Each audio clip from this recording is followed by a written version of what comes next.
നുമാസത്തിൽ തിരുവാതിര ഭഗവാൻ തൻ്റെ തിരുനാളാണ്. ധനുമാസത്തിൽ തിരുവാതിര ഭഗവാൻ തൻ്റെ തിരുനാളാണ്. ഭഗവതിക്കു തിരുനോയമ്പ് ഉണ്ണരുത് ഉറങ്ങരുത്.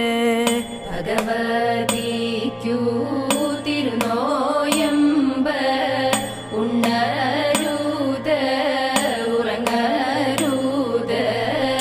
ആടേണം പോൽ പാടേണം പോൽ തുടിക്കേണം പോൽ കുളിക്കേ